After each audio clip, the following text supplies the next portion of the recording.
긴급 상황. 모든 승무원은 착륙 준비에 돌입하십시오.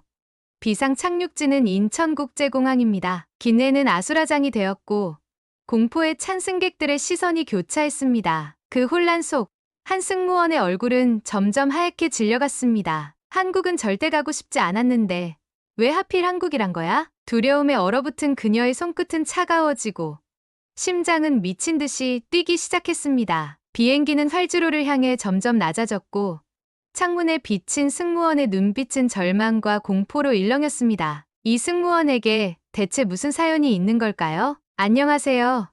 저는 올리비아 해리슨입니다. 현재 중국 동방항공의 승무원으로 일하고 있지만 이 자리에 오기까지의 이야기는 아주 어린 시절로 거슬러 올라갑니다. 어릴 적 우리 집은 샌프란시스코 국제공항 인근에 있었습니다. 아버지가 공항 관리팀 매니저로 일하셨기 때문이죠. 창문 너머로 수시로 날아가는 비행기를 보며 자란 저에게 공항은 마치 두 번째 집과 같았죠. 8살 때였어요. 아버지의 시애틀 출장에 처음 동행했던 날을 아직도 생생히 기억합니다. 창밖으로 내려다본 구름바다와 저 멀리 보이는 설산의 모습은 제 인생을 바꿔놓았어요. 그날 이후로 저는 아버지의 출장에 동행하기 위해 온갖 노력을 다했습니다. 성적도 올리고 방학 숙제도 미리 해두고 때로는 애교도 부렸죠. 9살부터 방학 때마다 아버지의 출장에 동행했습니다. 싱가포르 창의공항의 실내 정원과 폭포, 나리타 공항의 깔끔한 자동화 시설들, 밴쿠버 공항의 원주민 예술품까지 저는 각 공항들의 특별한 매력에 푹 빠져들었습니다. 특히 다양한 언어로 승객들과 대화하는 승무원들의 모습을 보며 나도 저렇게 되고 싶다는 생각을 자연스레 하게 되었죠. 그리고 마침내 12살, 제 인생의 가장 큰 전환점이 찾아왔습니다. 아버지가 상하이 푸동 공항의 신규 터미널 프로젝트에 참여하게 되면서 우리 가족은 2달간 상하이에 머물게 되었죠. 그곳에서의 시간은 제게 특별했습니다. 상하이는 제가 경험했던 어느 도시와도 달랐어요. 황푸강을 따라 늘어선 건물들, 밤낮 없이 분주한 거리, 골목마다 가득한 음식 냄새까지. 푸동 공항은 그 자체로 하나의 작은 도시였습니다. 수많은 사람들이 오가는 터미널에서 저는 매일같이 새로운 것들을 발견했어요. 특히 인상 깊었던 건 중국 승무원들의 모습이었습니다. 당시 중국은 빠르게 성장하고 있었고 항공업계도 급격히 발전하는 중이었죠. 새로 취항하는 노선이 늘어날 때마다 터미널은 축제 분위기로 가득했고 승무원들의 활기찬 모습이 인상적이었어요. 2달간의 시간이 지나고 미국으로 돌아가는 비행기 안에서 저는 처음으로 제 미래를 그려보았습니다. 나도 저 승무원들처럼 되고 싶어. 어린 마음에 품은 작은 꿈이었지만 그 순간부터 제 모든 선택은 이 꿈을 향해 있었습니다. 고등학교에 진학한 후 저는 중국어를 제2외국어로 선택했습니다. 방과 후에는 항공 서비스 관련 자격증 공부도 시작했죠. 주말이면 아버지를 따라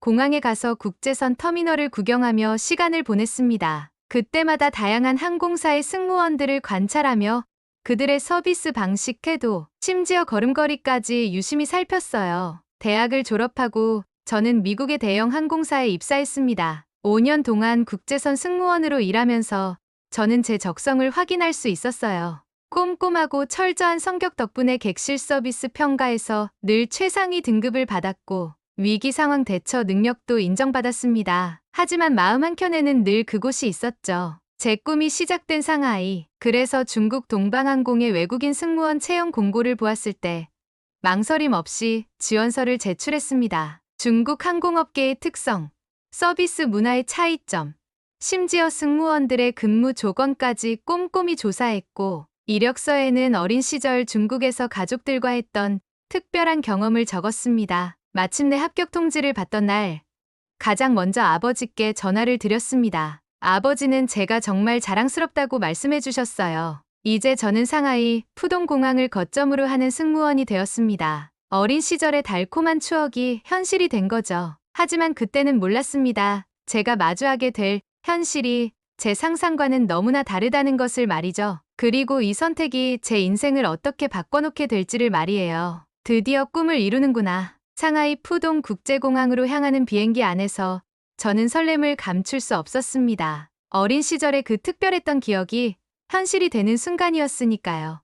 미국에서는 늘 주변 동료들과 잘 어울리며 미스 선샤인이라는 별명까지 얻었던 제가 이곳에서도 분명 좋은 관계를 만들 수 있을 거라 믿었습니다. 첫 브리핑에서부터 분위기가 심상치 않았습니다. 브리핑룸에 들어서자 동료들의 시선이 일제히 저를 향했고 수군거림이 시작됐습니다. 나중에 알고 보니 이미 소문이 퍼져 있었더군요. 미국 대형 항공사 출신이 왔다. 또 잘난 척하는 미국인일 거야. 중국 항공사에도 외국인 승무원들이 늘어나는 추세였지만 특히 미국인에 대한 복잡한 감정이 존재했던 겁니다. 제가 준비해온 중국어 인사를 하자 동료들은 키득거리기 시작했습니다. 한 여성 승무원은 일부러 들리게 영어는 잘하겠지만 중국어로는 아무것도 못하겠네 라고 말했고 다른 승무원은 제 발음을 과장되게 따라하며 웃음을 자아냈습니다. 사무장은 한숨을 쉬며 여기는 중국입니다. 미국식은 통하지 않아요 라고 말했습니다. 비행 업무는 더욱 고통스러웠습니다. 중국 승무원들 사이에는 엄격한 서열 문화가 있었고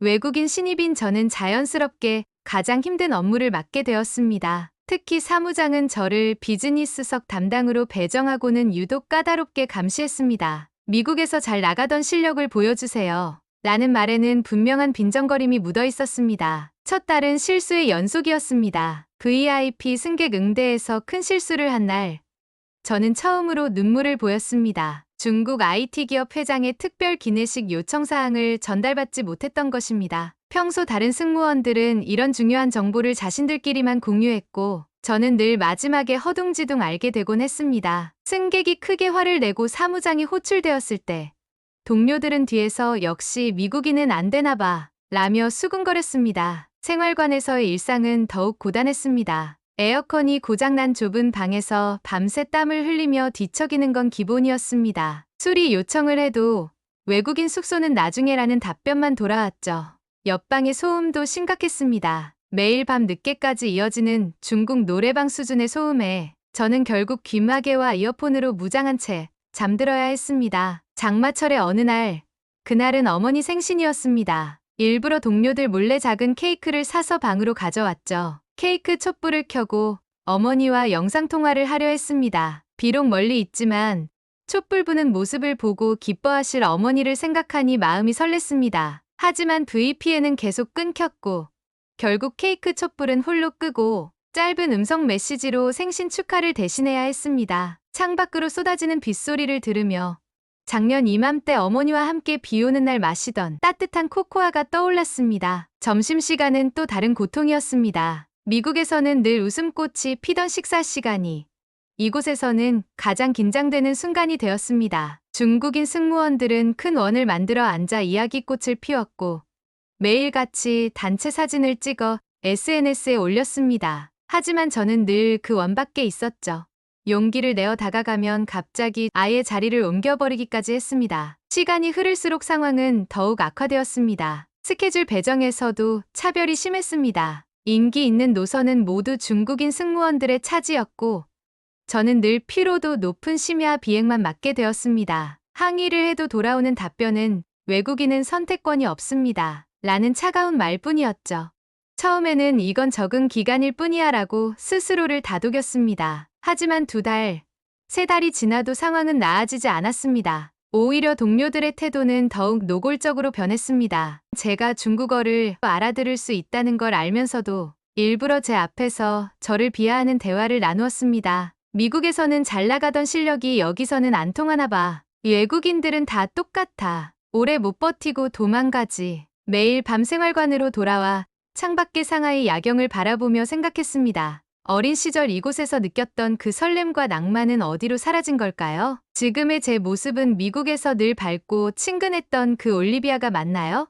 하지만 쉽게 포기할 수는 없었습니다. 지금 돌아간다면 그동안의 꿈과 노력이 모두 물거품이 될 테니까요. 그렇게 하루하루를 견디는 동안 제 마음속 희망은 조금씩 식어갔습니다. 매일 아침 거울 앞에서 연습했습니다. 오늘은 괜찮을 거야. 하지만 이제는 그 말조차 공허하게 들렸습니다. 한때 자신감 넘치던 제 모습은 온데간데 없고 창백한 얼굴로 억지 미소를 지어보는 것이 전부였습니다. 그날 아침도 여느 때처럼 일찍 사물함에 도착했습니다. 하지만 사물함을 여는 순간 손끝이 덜덜 떨리기 시작했습니다. 어제 완벽하게 다려두었던 유니폼에 진한 커피가 쏟아져 있었고 개인 물품들은 마구 뒤섞여 있었습니다. 처음에는 단순 실수라고 생각하려 했습니다. 하지만 유니폼 주머니에서 나온 쪽지, 미국으로 돌아가라는 중국어 문장이 적혀 있었습니다. 관리실에 항의했지만 돌아온 건 무성의한 답변뿐이었습니다. CCTV는 고장났고 다른 승무원들의 사물함은 아무 문제가 없었으며 제 과민 반응이 문제라는 듯한 태도였어요. 그들의 눈빛에서 이미 답은 정해져 있다는 것을 읽을 수 있었습니다. 비상 유니폼을 겨우 빌려 입고 브리핑에 참석했지만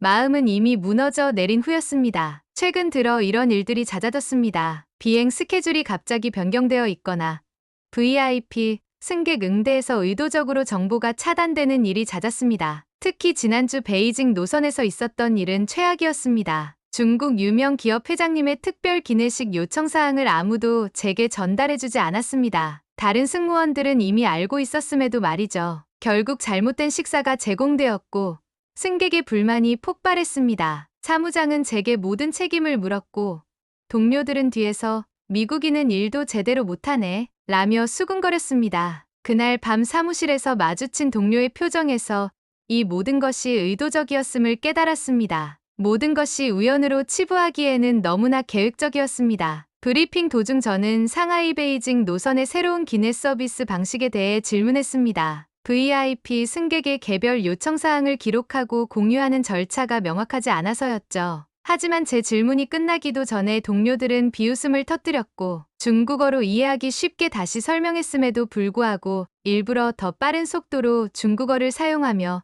저를 곤란하게 만들었습니다. 그 순간 지난 3개월간 참아왔던 모든 감정이 폭발했습니다. 그들의 부당한 대우에 대해 따져 물었습니다. 목소리가 떨렸지만 더는 참을 수 없었습니다. 하지만 그들은 제가 미국에서 5년간 쌓은 경력도 최고 평가를 받았던 제 서비스 능력도 이곳에서는 아무런 가치가 없다고 말했습니다. 실수할 때마다 공개적으로 망신을 주고 의도적으로 정보를 차단하며 심지어 개인 물품까지 훼손하는 이런 행동들이 과연 프로페셔널한 것인지 그들에게 되물었습니다. 하지만 제 진심 어린 호소는 그들에게 전혀 다르게 받아들여졌습니다. 오히려 사무장은 봐요.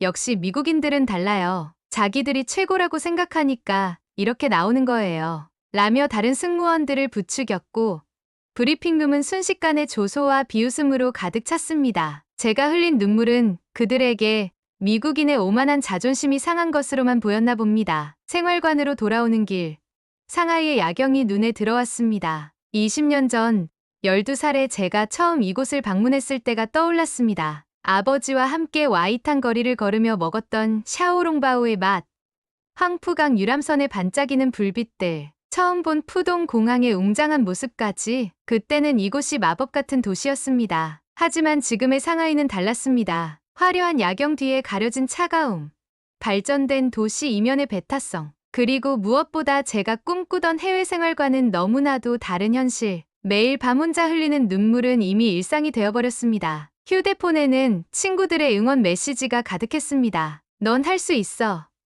내가 자랑스러워. 하지만 그런 메시지들이 오히려 더 큰 압박으로 다가왔습니다. 미국으로 돌아간다는 건 모든 것을 포기한다는 의미였습니다. 5년간의 경력을 버리고 신입으로 다시 시작해야 할지도 모릅니다. 특히 부모님을 실망시키는 게 두려웠습니다. 고등학교 때부터 우리 올리비아는 꼭 성공할 거야 라고 말씀하시던 아버지, 딸의 도전을 항상 응원해주시던 어머니, 그 기대를 저버리고 싶지 않았습니다. 창밖으로 보이는 상하이의 불빛이 점점 흐려졌습니다. 눈물 때문이었을까요? 아니면 제 희망이 서서히 사그라지고 있었기 때문일까요? 어떻게든 버텨보려 했지만 마음 한구석에서는 이미 무언가가 완전히 부서져 버린 것 같았습니다. 며칠이 지나고 일본으로 향하는 비행기를 타고 있었습니다. 어느 때와 같이 비행을 하던 중 기장의 목소리가 기내에 울렸습니다. 갑작스러운 기상 악화로 인천국제공항으로 비상 착륙한다는 내용이었습니다. 순간 제 귀를 의심했습니다. 한국이라니요. 하필이면 한국이라니. 믿을 수 없다는 듯 창밖을 바라보는 제 머릿속에는 대학 시절의 기억이 물밀듯이 밀려왔습니다. 보스턴 대학교 항공서비스학과. 그곳에는 10명 정도의 한국인 유학생이 있었습니다. 그들은 늘 자기들끼리만 어울렸고 특히 우등생들의 모임은 더욱 배타적이었죠. 수연은 그 그룹의 중심이었습니다. 한국인 유학생회장이자 학과 수석이었던 그녀는 완벽함을 자랑했지만 다른 국적의 학생들과는 거의 교류하지 않았습니다. 3학년 1학기 교수님의 지정으로 수연과 함께 조별과제를 하게 되었습니다. 처음에는 기대가 컸습니다. 수련의 뛰어난 성적을 알고 있었고 저 역시 늘 A를 받던 학생이었으니까요. 하지만 곧 우리의 작업 방식이 완전히 다르다는 것을 알게 되었습니다. 발표 전날 데이터에서 심각한 오류를 발견했습니다. 명백한 실수가 있었고 이대로 발표했다가는 큰 문제가 될 것이 분명했습니다. 하지만 수연의 반응은 예상 밖이었습니다. 이미 PPT도 다 만들었는데 다시 할 시간 없어. 그냥 이대로 하자. 믿을 수 없는 말이었습니다. 저는 밤을 새워서라도 수정하자고 했지만 수연은 완강했습니다. 너무 완벽하려고 하지 마. 어차피 교수님도 그렇게 자세히는 안 보실 거야. 결국 수정하지 못한 채 발표를 했고 예상대로 교수님의 날카로운 지적이 이어졌습니다. 하지만 더 충격적인 건 그 후의 수연의 태도였습니다. 괜찮아. 다음에 잘하면 되지.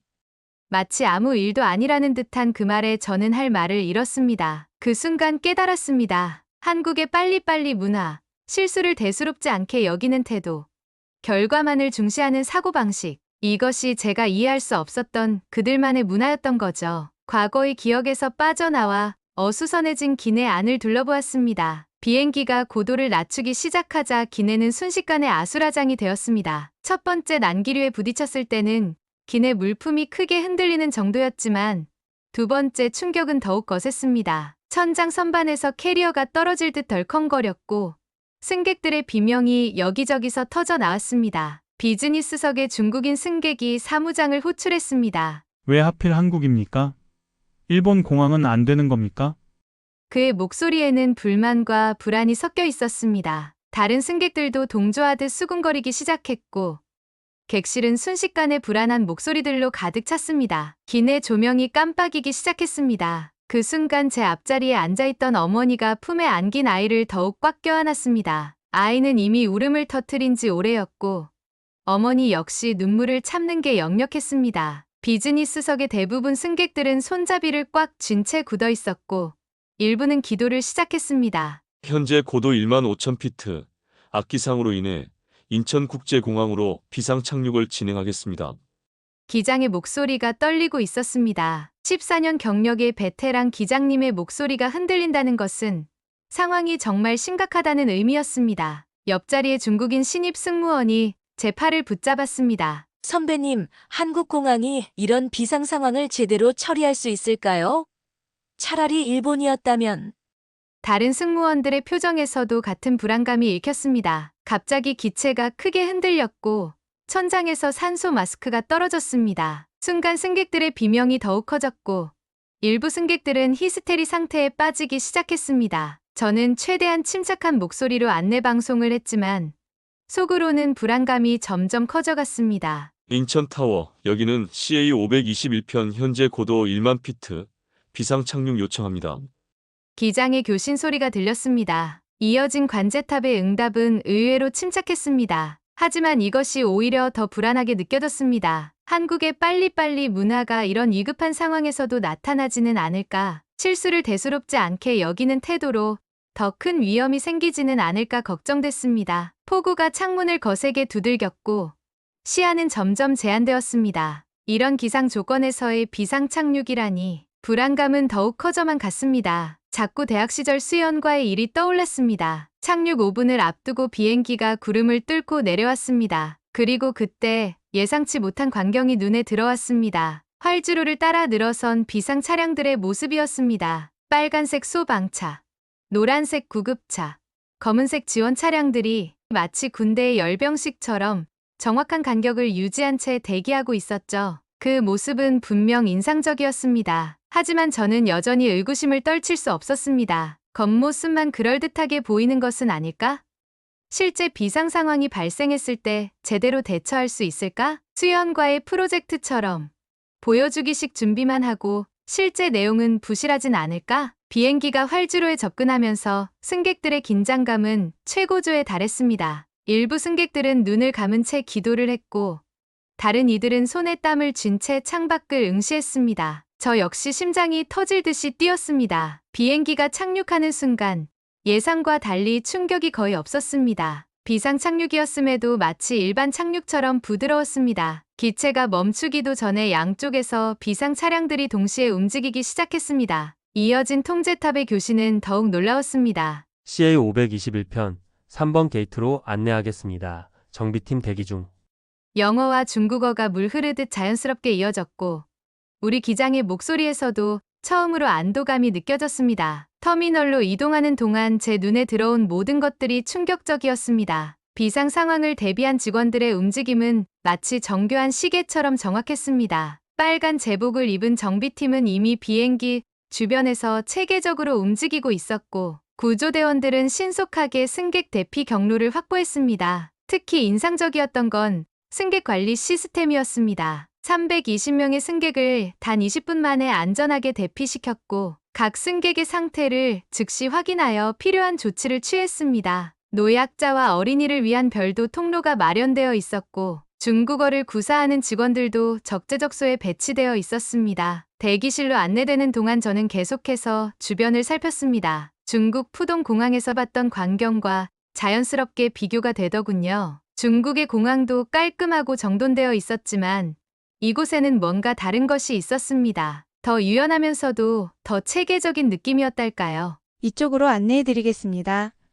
직원의 차분한 목소리에 고개를 끄덕이며 따라갔습니다. 대기실 문이 열리는 순간 저는 잠시 걸음을 멈출 수밖에 없었습니다. 마치 고급 호텔의 라운지 같은 공간이 눈앞에 펼쳐졌기 때문입니다. 320명의 승객을 수용하고도 여유가 있을 만큼 넓은 공간, 편안해 보이는 좌석들, 깔끔한 인테리어까지. 이건 제가 상상했던 모습과는 전혀 달랐습니다. 푸동공항도 깔끔하고 정돈되어 있었지만 이런 여유로움은 없었죠. 더 놀라운 건 서비스였습니다. 기본적인 편의용품은 물론이고 간단한 세면 도구까지 준비되어 있었고 심지어 샤워 시설도 마련되어 있었습니다. 처음에는 과하다고 생각했지만 곧 이해하게 되었습니다. 이곳은 원래 환승 승객들을 위한 라운지였고 비상 상황에서는 대기실로 전환된다고 했습니다. 공간은 여러 구역으로 나뉘어 있었습니다. 일반 좌석존, 조용한 휴식존,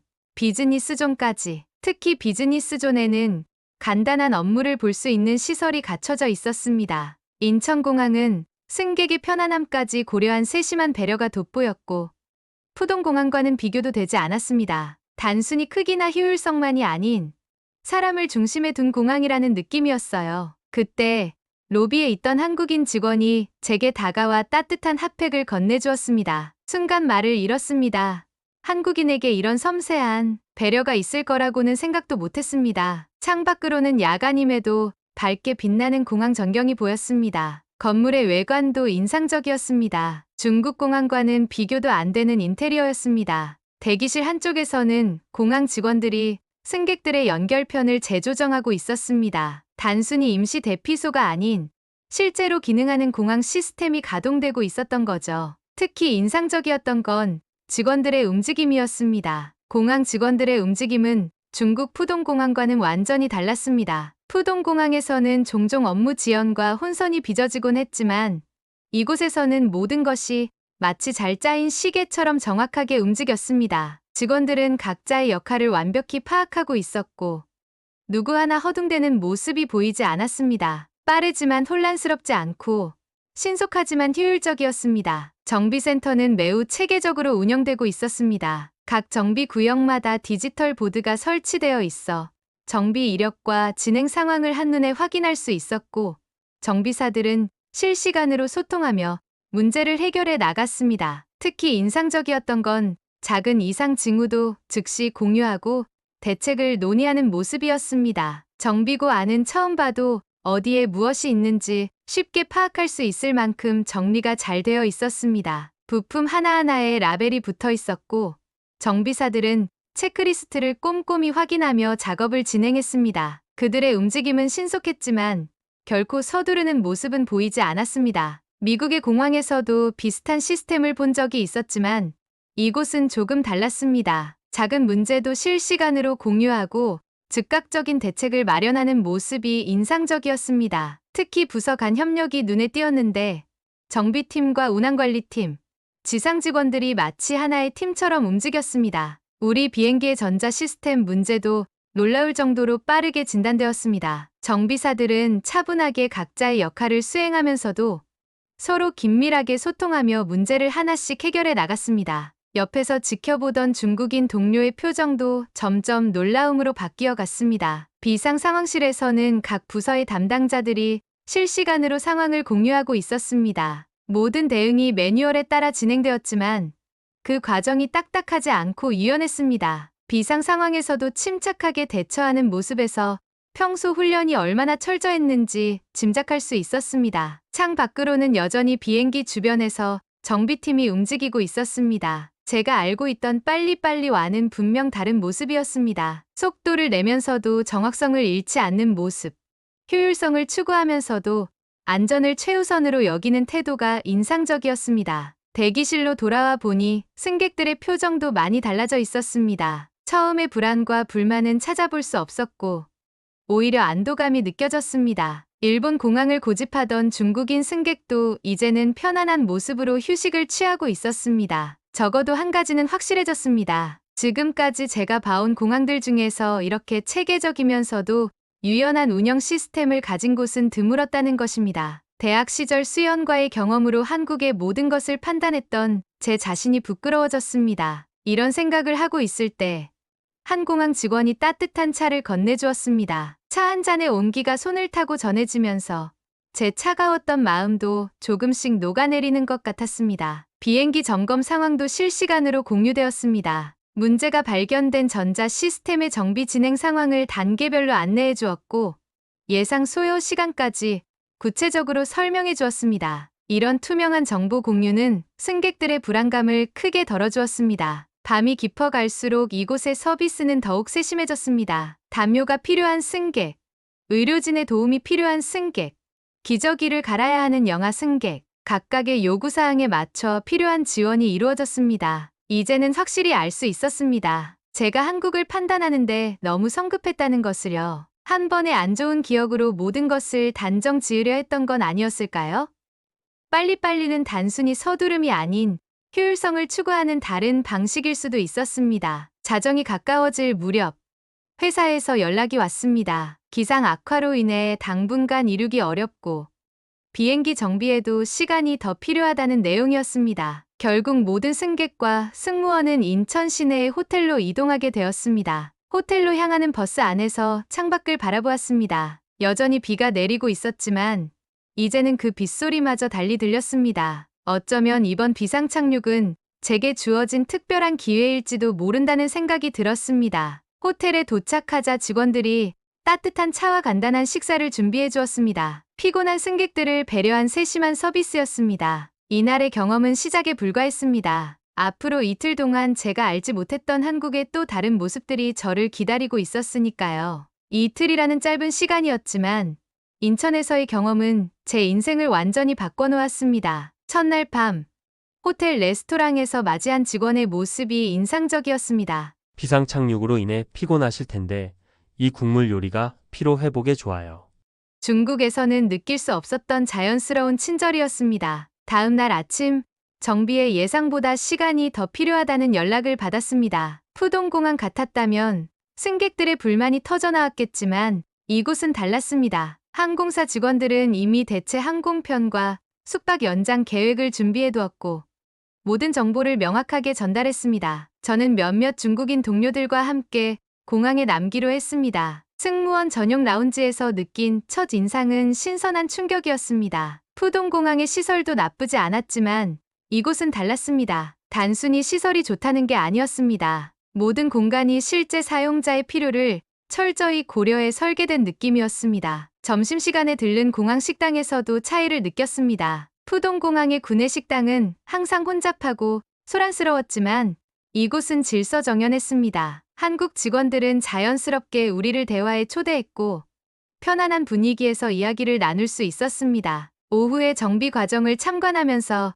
가장 큰 차이를 발견했습니다. 푸동공항에서도 비슷한 경험이 있었지만 그때는 모든 것이 불투명했습니다. 정비사들은 설명을 귀찮아했고 진행 상황도 제대로 공유되지 않았죠. 하지만 인천공항의 정비팀은 달랐습니다. 모든 과정이 체계적이었고 정비사들은 전문적인 자부심이 느껴졌습니다. 마지막 날 아침, 비행기가 완전히 수리되었다는 소식을 들었습니다. 이상하게도 아쉬움이 밀려왔습니다. 중국으로 돌아가면 또다시 그 답답한 시스템과 마주해야 한다는 생각 때문이었을까요? 터미널을 걸으며 지난 이틀을 돌아보았습니다. 비상 착륙이라는 위기 상황에서도 흔들림 없이 움직이는 시스템.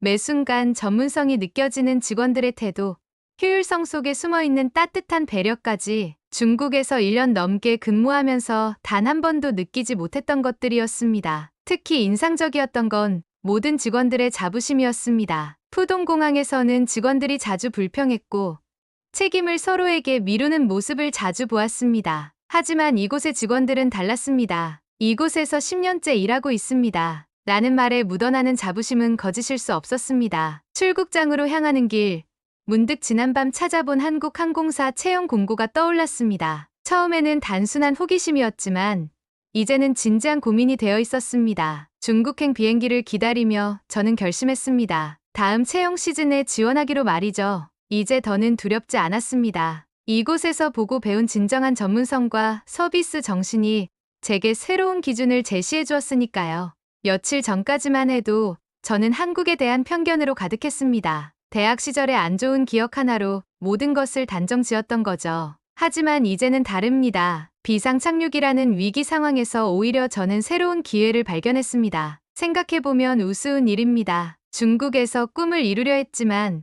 그곳에서는 좌절만 겪었고 오히려 가장 피하고 싶었던 한국에서 새로운 꿈을 발견하게 되다니요. 인생이란 이렇게 예측할 수 없는 것인지도 모르겠습니다. 아버지께서는 늘 말씀하셨습니다. 올리비아, 진정한 기회는 때로 위기처럼 찾아온단다.